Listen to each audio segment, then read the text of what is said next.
This is the 2012 Dodge Charger, the second generation of Dodge's resurgence of the Charger.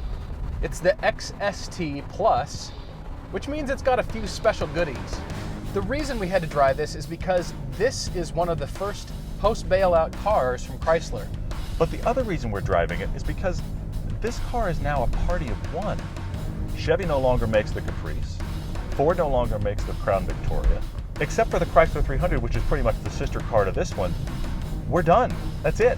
This car is by itself in the marketplace. If you want to get a large family hauler that's rear-wheel drive, you're talking German or Japanese cars starting about $10,000 more expensive than this.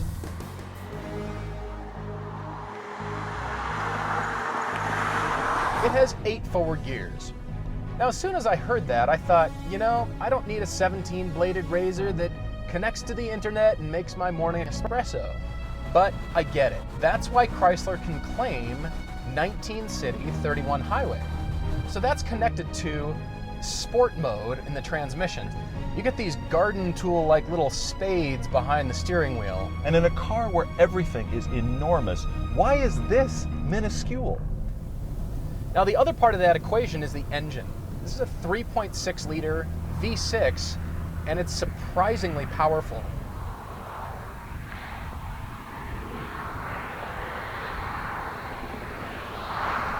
My first car was one of these classic American rear-wheel drive family sedans. I had a Caprice Classic.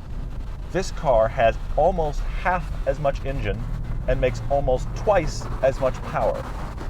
To my great surprise, here is a car with muscle car attitude and a V6 that gets the job done. You ever seen a fat person run? That's the Charger. It's fast. It's surprisingly fast.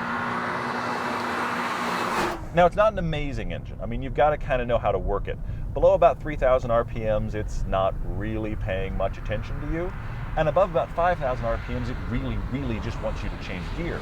But you find that sweet spot, and this really has a surprising amount of pull. I'm going to shift down about 5 gears here, and hey, wake up the V6.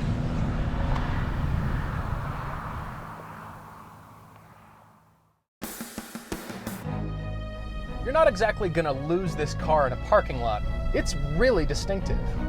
When you stand alongside this car, you start to get a sense of how enormous it really is. I mean, you've got to get into something the scale of like an Audi A8 to get into a car that is this large.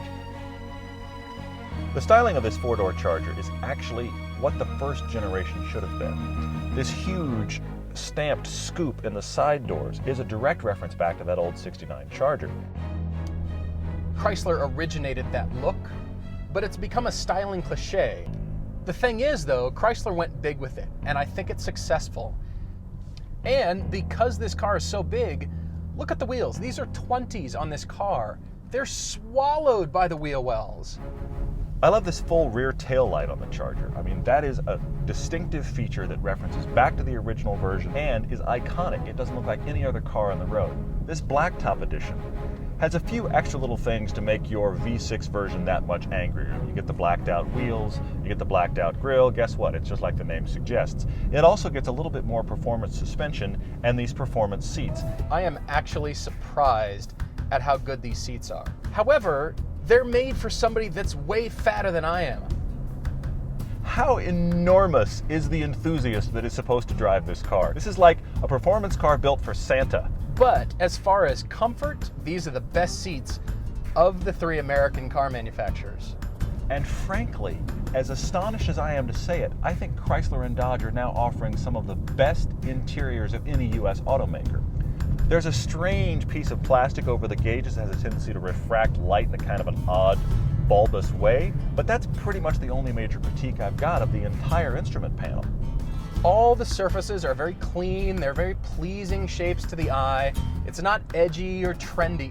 The door panels reflect the styling theme on the outside of the car. When was the last time you saw that, if ever? The shift knob looks like it could come straight out of an Audi. Now, it's hard to use because every time I think I'm in the right gear, but I'm not. You've got to watch because it's a toggle switch, essentially. It's like driving a mouse. However, the other place this feels like a muscle car is that at 80 miles an hour on the freeway, you feel like you're doing about 40. Unfortunately, at 40 miles an hour on a canyon road, you feel like you're doing about 180. I'm shocked this car handles as well as it does. The big problem is, it's got a heavy ass. Turn in is initially pretty good, and then suddenly this enormous body shifts through the corner and you realize, oh my lord, this is like driving a house. This can do corners fast in the same way Clydesdale could run the Kentucky Derby. It's got all the right parts, it's just really not the tool you want to pick. I just don't know that it needs to be this big. But of course, you know, we're Americans. We got Montana. You want space? I'll show you space. I mean, this really is a full 7 Series, an S-Class, or an A8 for less than 30 grand. We put all our gear for the chute in the trunk of this car and went, there's still room left. What do we prop it up against? If you're still skeptical of American cars, I now have more reasons to tell you to buy this car than not. There's a lot to like in this car. It's really got an excellent V6. And this transmission is something off much more expensive automobiles. You can push the Charger hard, you can force it into corners, you can squeal the tires. But I want to find the edges of this car about as much as I want to watch an elephant swim. Chrysler is the holdout American manufacturer making this recipe. Huge car, front engine, rear wheel drive, muscle car. I feel like everybody else is afraid to play and make this recipe. So Chrysler, great job. For Camry or Accord money, you can get a really immense family hauling rear wheel drive car with some attitude. And nobody else offers it.